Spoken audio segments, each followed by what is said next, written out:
Actually, it was great. It was absolutely great, and it started before we started shooting the film, when we first met each other in Australia. But we worked for at least a week on the script with our wonderful directors, and that was the real sort of foundation for what the film then became, because we had to, neither of us had done a film of this genre before, and really beginning to understand, where you let your imagination go, what has to be absolutely real, how you deal with the psychology of it. So all of those things we sort of had to work out in that first week, didn't we? And it was interesting. They're all over it. I mean, there's two of them. Yeah.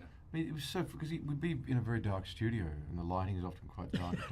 So you'd think, I'd come out, I'm thinking, and then we'd come and do something, and it's just like, what are you talking about? Well, we just spoke about this. What do you mean when I talk about? And you went, oh my God, it's your brother, wasn't it?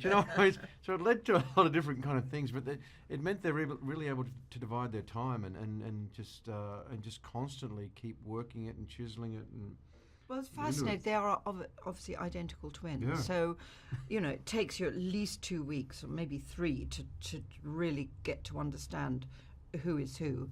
But it's very clear once you start working with them, they fulfill, and this is what's so brilliant about them, is they complement each other perfectly. They're like two exactly matching interlocking parts, very different, but they balance each other out. So one of the brothers is the quiet one who watches, occasionally will come in and give you an amazing acting note, very quiet. The other brother is much more forceful and verbal, and seems to be in control, but actually it's the two of them, they complement each other. It's fascinating. It's like working with one director who just has become two. Yeah. I think on a viewing level, it's endorphins. I mean, your body releases chemicals when you have a good scare, or when you're leaning into something, or you're listening, or you're waiting, you're anticipating, and then bang, it catches you by surprise. It's when they're done well, it's a great night at the cinema. Yeah. Like a great ride at a theme park. It takes you out of the ordinary. And I think everyone has, if they don't necessarily believe in ghosts themselves, they know people who've had experiences.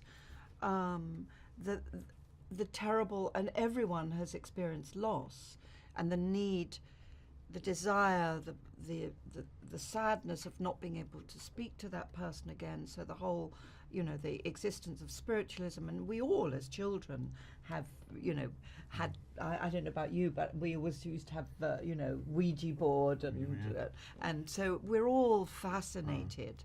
And many people believe in the culturally, in the history of mankind, people have believed in the existence of spirits and the spirit world, and that being very present in our physical world. So I think it's an eternal in human imagination and understanding.